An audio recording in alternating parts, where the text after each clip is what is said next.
Okay, today is August 11th, 2017, and it's Friday.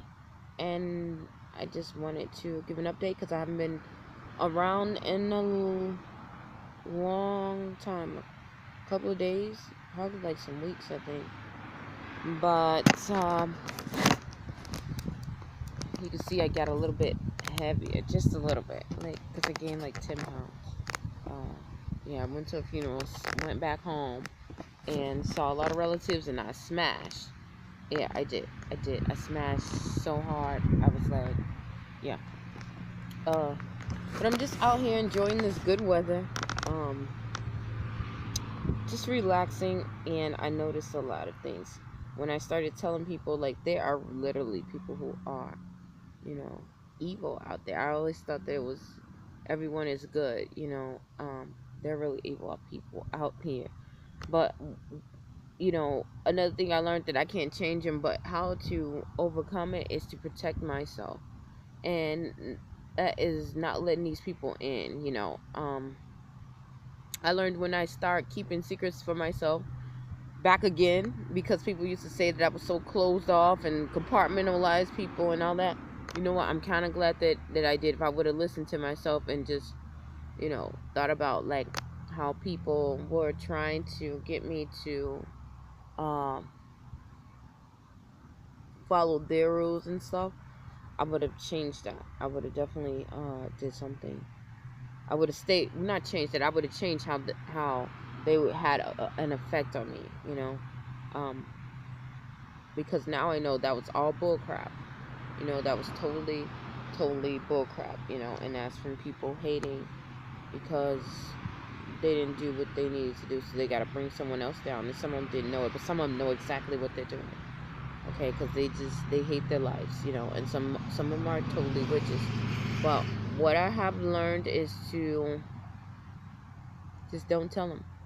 um I am happy now. I'm at peace, and I didn't tell them where I moved, people where I moved to, even people that I think that I can trust. I still haven't told them yet, and I've gotten so much peace. And I learned that, I remember how one of the main reasons why I went to the shelter and I stayed in the area that I did and didn't go back, even though I really wanted to go back home, and tell my family. For one, I know that they were going to fight and they're going to get him. For two, it's like, where am I going to go? I'm not going to improve there, and three, everyone, it's like, I need a break. I'm not going to get a breather. After they do all that, they're still going to be like, I can't believe you went through this and all this, and it's going to be a lot of tension, and I'm not going to be able to get the rest and just recuperate and, rejuvenate and everything else. And so I let everything go and just try to find a real meaning, because usually when you go through a situation like a mess or something, you usually find something that it either makes you worse, gets you real bitter, and you close off, or you close off and you end up surrounding yourself and you find out who you truly are and you get better. And that's what I believe what was going to happen to me, and in actuality it did.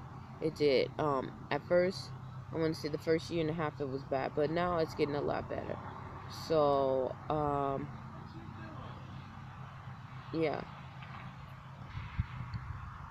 So so I got a lot of peace and tranquility, and that was really really good.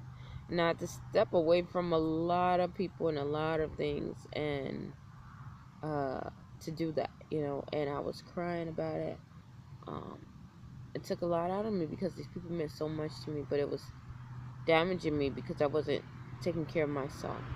So fast forward, I feel a lot better. I have time for me, and understanding that there are going to be some people that uh, really, really hate you. Just hate for everything you stand for, whether you're nice to them or mean to them. There are going to be some people who love you when you are doing good and hate you when you're doing bad. There are going to be some people who love you as long as they're getting what they can get out of you, and hate you when you go against them, when you go against their grain, not the grain, their grain. And I have to get attuned to that and accustomed to that and be bold enough to stand against that. And I think that's what my training was. You can't be lukewarm with yourself and with others. You just politely stand firm in that. You don't have to be angry or the best way to be boastful about something is just stand there firm. You don't have to um, be very loud about it. You know, your presence, making my presence worth something. Um, yeah, so I didn't tell anyone where I moved to, and I'm glad, you know, I can breathe. I have let go of some other people because I was just like, I hate, you know, letting go of people. I love to collect people. But I'm understanding that we don't own anyone, not even your own family, not even your own body. So who are you to, you know, it's okay to let someone else go and be around somebody who is best suited for them, you know. Just like my ex, and that was the main reason why I really, really left him. Even though I was like, I'm going to kill him if he tries to kill me in the mountains.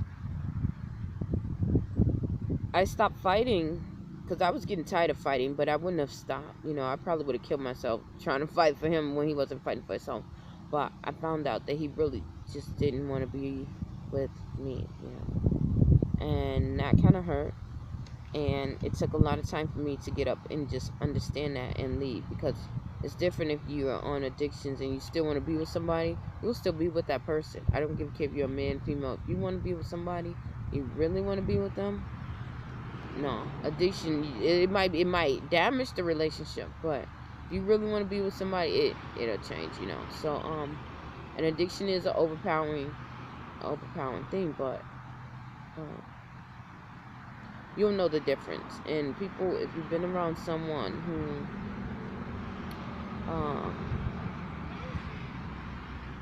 has been on addictions, you know. So that was my time to leave, and it hurt so bad, but I still wanted to go back. Now he didn't. And now fast forward, you know, now he tries to talk to me and tries to, you know, now that he's, you know, healing up, sobering up, he's getting, you know, really clean, and now he's trying to understand, like, he's understanding that, you know, he made this huge mistake. I was just running behind him, you know, and now it's like, I understand why I had to leave. I'm so grateful for that experience. When I went back home, it was on a sad occasion for a funeral, and I was sad about it, but after looking around, I understood then why God was pulling me out, because I didn't understand. I really didn't want to leave either, because that's not all I know, but that's most of what I know, and I love my family almost more than anything, except God, you know. So to pull me away from that and to leave, it helped me become better. It helped me to understand and look at the big picture that God has me, and I have to follow Him, you know. And things did get a lot better, a lot better, you know. It actually turned out kind of almost the same, just in a good perspective, you know, with no drugs involved, no one that's trying to tassel you down, or, you know. So far, also I've learned not to be okay with, if something goes wrong in a relationship, being okay to walk away. I don't think I ever want to be in a relationship again that, and I used to be so quick to get up and just walk away from most things, you know. But as you get older, you want to say, let's, you know, let's be sensible, let's talk this out and think this stuff through. But I don't want to get to the situation, to the point where I was before, where I couldn't